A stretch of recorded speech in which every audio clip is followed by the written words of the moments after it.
Salutations! Est-ce qu'on partirait pas sur un petit vlog là, hein? Un petit vlog comme ça, posé, hein? Non. Non. On se calme. On va faire une vidéo, papa, hein?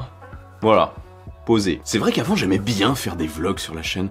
C'était vraiment au commencement. N'allez pas les voir, c'est ancien. Non, franchement, je prenais du plaisir à faire ça, c'était rigolo. Bref, au moment où je tourne cette vidéo, aucune keynote n'a été annoncée par Apple parce que je la tourne le lundi 28 février 2022. Mais ça sera peut-être le cas, apparemment, si on en croit les rumeurs, ça sera peut-être le cas au moment de la sortie de cette vidéo, qui devrait sortir donc demain au moment où je tourne, donc le mardi 1er mars. Ouais, le temps du montage et tout, enfin... Vous connaissez. Vous vous souvenez, il y a quelques temps, en partant de ce qui avait été annoncé dans les récentes fuites, enfin au moment où je sortais cette vidéo, je voyais pas trop l'intérêt pour Apple de faire une keynote. Rappelez-vous, je vous disais, une keynote pour un iPhone SE mise à jour rapidement, un iPad Air mise à jour rapidement et un Mac mini mise à jour rapidement, autant faire un communiqué de presse. Donc oui, la tenue d'une keynote en mars me paraissait étrange et je me disais, bon, est-ce que ça vaut le coup, quoi? Or, pardon pour les oreilles, il semblerait qu'il y ait finalement du contenu supplémentaire, enfin un petit peu plus de matière qui pourrait justifier l'arrivée d'une conférence le 8 mars prochain. Ouais, le 8 mars. C'est notre cher Mark Gurman de chez Bloomberg qui affirme, et d'autres aussi, qu'il y aura bien une conférence Apple, enfin un événement Apple, probablement enregistré comme d'hab, donc la diffusion d'un événement Apple le 8 mars, certainement à 19h chez nous, si c'est comme d'hab. Alors pour présenter quoi? Je pense déjà que la conf ne sera pas non plus géante, hein, ça va pas non plus être gigantesque, mais on aura quand même de quoi se mettre sous la dent, je pense. D'abord, l'iPhone SE. Comme je vous l'ai dit tout à l'heure, il aura le droit à une mise à jour. La mise à jour serait un petit peu mineure puisqu'il conserverait le même design, le même châssis, celui qu'on voit depuis l'iPhone 6 on va dire, même s'il y a eu des petites modifications, l'iPhone 7, l'iPhone 8, l'iPhone SE 2020, tout ça quoi, eh bien ça sera encore le même design. Est-ce que l'iPhone conservera les mêmes couleurs, à savoir le blanc, le noir et le rouge? C'est très probable. Peut-être une autre, hein, tant qu'à faire, ça pourrait apporter une petite nouveauté. Vu que ça bouge pas côté design, ce serait sympa, mais bon, j'ai quand même un doute. Les vraies nouveautés, en fait, seraient côté puissance, puisque l'iPhone SE 2022, je l'appellerai pas iPhone SE 3, parce que c'est vraiment une mise à jour du 2020 pour moi.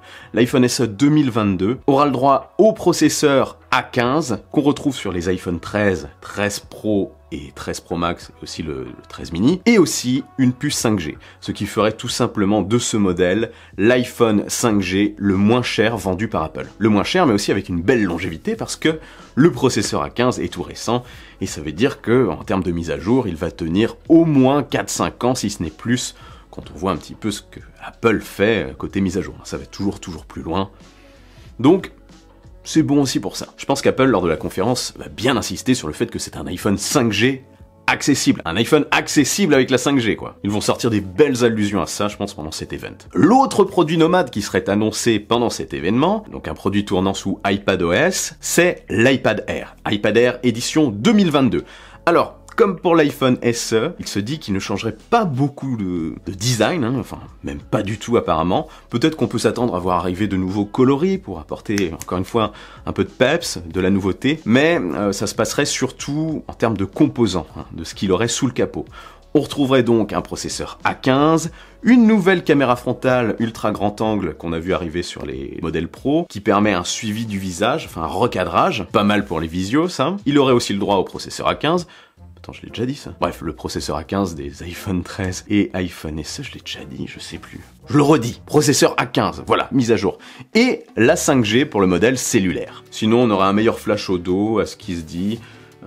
Voilà, et le prix resterait probablement inchangé. Enfin, très proche, quoi. Selon Mako Takara, qui est souvent aussi un site bien informé, japonais, les deux produits seraient en pleine production de masse actuellement, donc ça va arriver très prochainement. On peut prévoir une sortie courant mars, peut-être dès le 12 mars, hein, le vendredi qui suivra la keynote, ou alors la semaine suivante, le vendredi suivant, le 19 mars peut-être. Donc clairement, n'achetez pas d'iPad Air 9 aujourd'hui, ni d'iPad Air, enfin je parle pas du chiffre, hein, 9 tout neuf, ni d'iPhone SE édition 2020. Hein. Attendez les nouveaux, ne serait-ce que pour la baisse de prix des précédents, ou pour plutôt prendre les nouveaux. Clairement attendez. Ensuite, on aura le droit certainement à deux autres produits. Bon, peut-être un, mais peut-être deux, des produits de la gamme ordinateur d'Apple. D'abord, un Mac mini survitaminé, puisqu'il embarquerait, si on en croit les récentes rumeurs, les processeurs M1 Pro et M1 Max, ceux qu'on retrouve sur les MacBook Pro surpuissants qui sont sortis en fin d'année dernière. Donc une sorte de petit Mac mini Pro, petit mais costaud. Je pense qu'ils vont utiliser aussi un slogan un peu similaire. Ouais, je leur balance tous les slogans là. Écoute ça, Tim. Ok, bien reçu. Super idée comme d'hab, Alex Reframe. Merci, Tim. Par contre, calme-toi un petit peu sur le café. Le design serait par contre, contrairement à ce que je disais dans la précédente vidéo, bien revu selon certaines sources. Donc ça peut justifier du contenu pour la keynote. On aurait, selon certaines fuites, un tour en alu et un dessus d'une matière différente. Mais qu'est-ce que c'est que cette matière?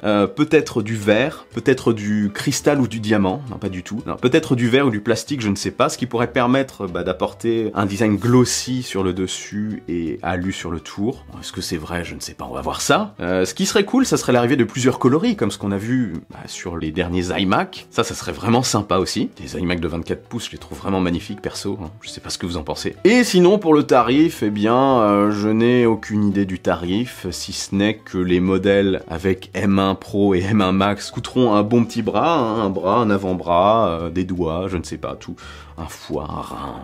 Enfin, ça va raquer.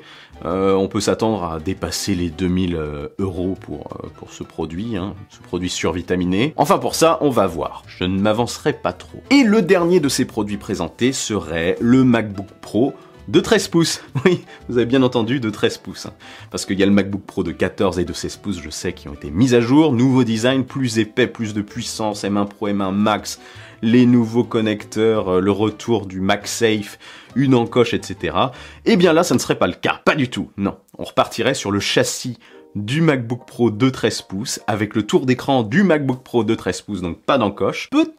Peut-être qu'on peut espérer l'arrivée du MagSafe, ça serait une bonne chose, voilà, mais c'est possible que ça reste tel quel. Il se dit par contre qu'il aurait un processeur plus puissant. Donc, possible arrivée du processeur M2, bien que je trouve que ce soit un petit peu tôt. Mais si c'est ça, ça serait une sorte de MacBook Pro SE. Un MacBook Pro SE, ça fait bizarre, mais en gros, on prend de l'ancien et on met des nouveaux composants à l'intérieur. Et c'est reparti. Le produit qui se calerait entre le MacBook Air et les gros MacBook Pro donc. Mais si le prochain MacBook Air, le prochain processeur M2, si ce MacBook Pro a un M2, l'intérêt de ce produit, franchement, je sais vraiment pas à qui il se destinerait vraiment. À moins qu'il y ait des variantes M1 Pro, M1 Max. Et du coup, il ferait de l'ombre aux 14 pouces. Donc franchement, je sais pas. Après, si le M2 est finalement présenté lors de cette conférence, ça ferait du contenu supplémentaire, c'est sûr. Et il pourrait être aussi sur le Mac Mini. Pourquoi pas? Le Mac Mini de base, redesigné, pourrait arriver avec le M2 et il y aurait des options M1 Pro et M1 Max. Même si au niveau de la numérotation, ça fait bizarre que le M1 Pro et le M1 Max soient plus puissants que le M2, même si ça sera le cas. Hein. Bref, ça fait beaucoup d'informations. Le M2 lors de cette keynote, ça peut se tenir, hein, pourquoi pas, ça fait du contenu. Mais bon, ça reste quand même un peu flou de ce côté. Autant Apple a du mal à garder des informations concernant ses appareils iOS et iPadOS, autant côté Mac, en général, ils arrivent bien à garder le suspense. Hein. Je me souviens, ils ont parfois fait des coups, on s'y attendait vraiment pas. Donc, on n'est pas à l'abri de petites surprises. Bon, ne vous attendez pas spécialement à voir l'iMac Pro, il se dit qu'il arriverait au courant de l'été, donc peut-être une présentation en juin. Celui-là, je l'attends pas mal, avec son écran de 27 pouces, le design des nouveaux iMac 24 pouces. Enfin, un produit qui devrait envoyer du lourd. Voilà, je n'en sais pas plus parce que je passe pas avec eux en fait. Ah oui, le MacBook Pro de 13 pouces perdrait aussi peut-être sa Touch Bar. Ce serait une bonne chose. C'est possible ou pas. Autre possibilité, cette fois c'est moi qui le dis, on aura peut-être le droit pour apporter encore du contenu à une nouvelle couleur pour l'iPhone 13. C'était le cas l'année dernière, hein, ils avaient sorti l'iPhone 12 en mauve, ce qui avait relancé un petit peu les ventes de ce produit, donc ils pourraient le faire avec l'iPhone 13, hein, pourquoi pas. iPhone 13 mauve ou une autre couleur de printemps. La couleur de printemps, là. Et qu'est-ce qu'on a vu aussi? On a vu passer des coques. Des coques de la nouvelle collection printemps aussi, avec différents coloris qui ont l'air plutôt sympas. Des coques d'iPhone. iOS 15.4 aussi débarquerait à la fin de cette conférence. En gros, c'est ça qui pourrait se passer si Apple tient bien une keynote le 8 mars. Ça pourrait être plus tard que le 8 mars aussi, je ne sais pas. Je tourne ça, comme je vous le dis, avant la possible communication des invitations à l'événement.